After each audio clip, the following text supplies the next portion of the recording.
The Premier put a target on the backs of my two 12-year-old kids. He held a press conference to stoke fear and outrage about two kids at an elementary school, while my children's picture was circulating on social media identifying them, while unimaginable hate was raging down on my family. Mr. Speaker, what do you think would be going through a 12-year-old's mind when they hear the Premier of their province targeting them? That is Opposition MLA Jared Clarke. As you heard, he says the Premier owes his kids an apology. For more on whether they got one, we've reached our political panel. Adam Hunter covers politics for CBC Saskatchewan. Murray Mandryk writes a political column in the Regina Leader-Post. Good morning. Good morning. Adam, what happened? It's a really good question, and I think that was something that for sure caught me off guard. We hear the throne speech debates, and it's usually thank yous and how I got here's and a bit about the personal story of the person, and you don't really pay much attention to them. I heard Jared Clarke, and we knew in the background what was happening, but we didn't report on this. We, as in the Leader-Post ourselves. It did come out during the campaign, and it was some publications posted, right? Names, pics, everything. And then it came through on social media, so his kids were outed. And us knowing that, I wasn't sure if Jared Clarke was going to go there. Well, he really went there and then some. And the fact that Premier Scott Moe was sitting there the entire time and listened to that 12-minute speech of Jared Clarke saying, you put a target on my kids' backs, you need to apologize, you're targeting trans kids, you're punching down, all those things, was really remarkable. And it's something I've never seen before there, and I don't recall having heard a speech, even in passing, someone telling me a speech like that, where the person was so personally affected by something done by the other party, and that person that they're holding responsible is the Premier. During the campaign, you mentioned that was something the change room policy came up. It was kind of out of nowhere. It was the day after the debate. It wasn't in the platform. It wasn't discussed during the debate. We're all wondering where this came from. And here it's, centered around Jared Clarke's kids. What do you make of this?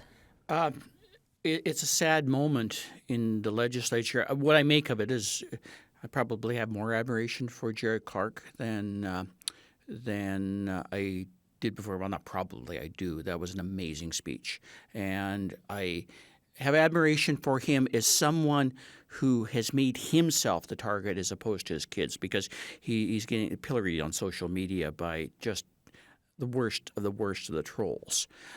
If it was me as a dad, I think I would have been a lot more angry. I think he was incredibly controlled. I think it was an incredible speech. I think he did it and asked for a statement on it. He didn't want to speak about it afterwards, but he did give the statement, said, well, I did it for the obvious reasons, because I wanted to look the Premier in the eye and tell him this. I wanted to look the government in the eye and tell them this. And I also wanted some good to come of this. I don't know if that good is going to come of this. I don't know if there's an ounce of regret by the news organization that created this whole fiasco. I think they're cruel. I think they're horrible people. I just really do. I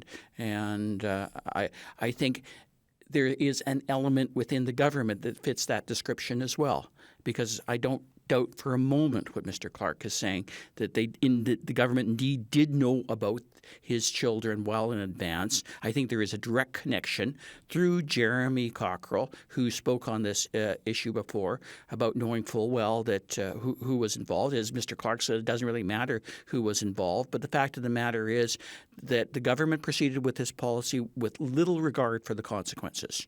And now Scott Moe is realizing there's consequences to this, and he's trying to send out this message of, well, every child in school needs to be protected and everything else, which is the right message. Why in the hell did someone not tell him that was the right message in October? And I think that speaks to the morals of this government. I think it speaks to the morals of Scott Moe not knowing and realizing that instantly. I don't buy for a second that, I got caught up in whatever his explanation was as to why he did it when he explained on Cabinet Day that this is what he did and this is what he – like a smart leader, a morally strong leader would have basically said, no, I'm putting an end to this now. This is where we draw the line. Scott Moe did not do that. And I think, as Jared Clarke said, that's probably going to be his legacy. You guys, this all is taking place in an assembly where the Premier did promise better behavior, even if not particularly specific to that matter. What's the tone been this first week? So chill, like incredibly chill.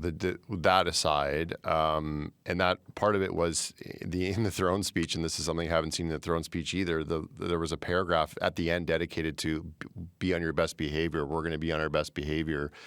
We have to be better. We have to be better examples. Now, that could be down to don't text the speaker, don't allegedly bully the speaker. Yeah, there's lots to do force better him on, out. isn't there? But there's a new speaker, Todd Gowdy. The government had, basically three choices, and Todd Gowdy was sort of the overwhelming favorite, and he's now the new speaker, the MLA from Melfort. And one of his first messages was, I expect you to all to be better. And he did also say, he didn't name him, but Kinchel, they obviously only MLA that's ever been in opposition for the government. And he said, I could tell that maybe there's some people on our side that haven't experienced that, don't know what it's like, and don't know the frustration necessarily of not being in government, being in opposition for a long time. Perhaps, yes. Yeah. And so that may change behaviors. It's only going to be another week and a half of the sitting, very short. I'd expect the spring to be a much different tone because they'll be back and there'll be bills and all that sort of stuff.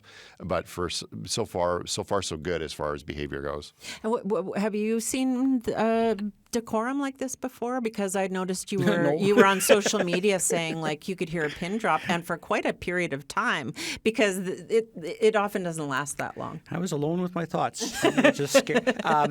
No, it was incredibly quiet, and I haven't seen this. I don't, as Adam said, it's not going to last.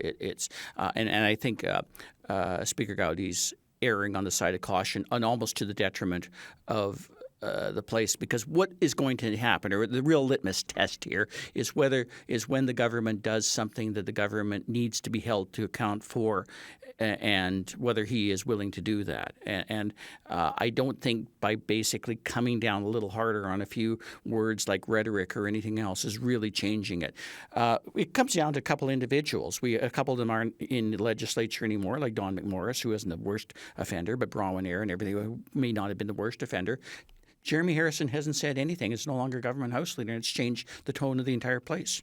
And others take their lead from individuals who behave badly. And they got under control under Scott Moe's watch. And I think he's taking somewhat responsibility for that now, saying that I'm putting down my foot, and there's going to be no texting the speaker and in essence bullying the speaker.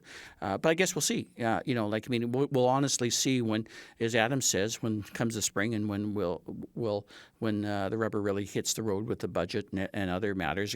You also have a very big, loud, and I think boisterous and maybe a little arrogant opposition that really wants to get into it with government, separate from the whole issues related to Jared Clarke, which are more legitimate reasons to get into government. There's people out there that are just political, angry, and want to mix it up. And I think sooner or later the government will find that. So if you're asking me if it's going to last for very long, nope, I don't think so. Speaking of angry and wanting to mix it up, the incoming president wants 25% tariffs maybe on Canada and Mexico, and we know that's a huge concern in Canada. The Prime Minister called a virtual meeting. What do we know about what came from that? I think what the Premier has said and what he told us when we asked him, it was a very lengthy conversation with us, the media, about what he was hoping for. A lot of Team Canada talk, a lot of let's put up United Front. Scott Moe goes to Washington very frequently. They have contacts down there. He name-dropped the new Secretary of the Interior as the North Dakota governor and a relationship he has there. But I think a couple of points that Scott Moe made that stuck out to me. One is that there should be a separation between trade issues and then immigration and border security, drug issues, things like that. So he doesn't agree with those being tied together. The second thing was he suggested that the CBSA be beefed up by being included in the military and, the Canadian military joining with the CBSA, some sort of partnership, or just putting them under one umbrella, and that would maybe beef up border security, and that would maybe be a show to the U.S. government, hey, we're serious about this. So those are the two things that, from Scott Moe's perspective, stood out to me. And you? I hope Scott Moe sticks to script as opposed to freelancing, as Adam just described, because that's only going to get us in trouble. We're watching a powerful U.S. government pay very attention to what's happening in Canada and looking for the weak spots. And Daniel Smith, Scott Moe, a few other Conservative premiers, a federal opposition leader that sees this as an opportunity to take political advantage are huge weak spots. And the only hope for success is a united front. I think Scott Moe's doing the right thing, by the way, by trying to rely on personal context, like the former governor of North Dakota, and that's exactly what he should be doing. And as Adam said, he said some of the right things, but talking about the military and the role and how, gee, maybe if this will go towards the defense spending concerns that Donald Trump wants on NATO. Well, first of all, Donald Trump doesn't know what he wants. I doubt Scott Moe knows what Donald Trump really wants, so I don't really necessarily think this is the thing. Just stick to script and stick to the idea that we actually have legal trade agreements that have been in effect for 35 years or for how long that should actually be abided to regardless of who is prime minister or president, and that you need to not look at the political implications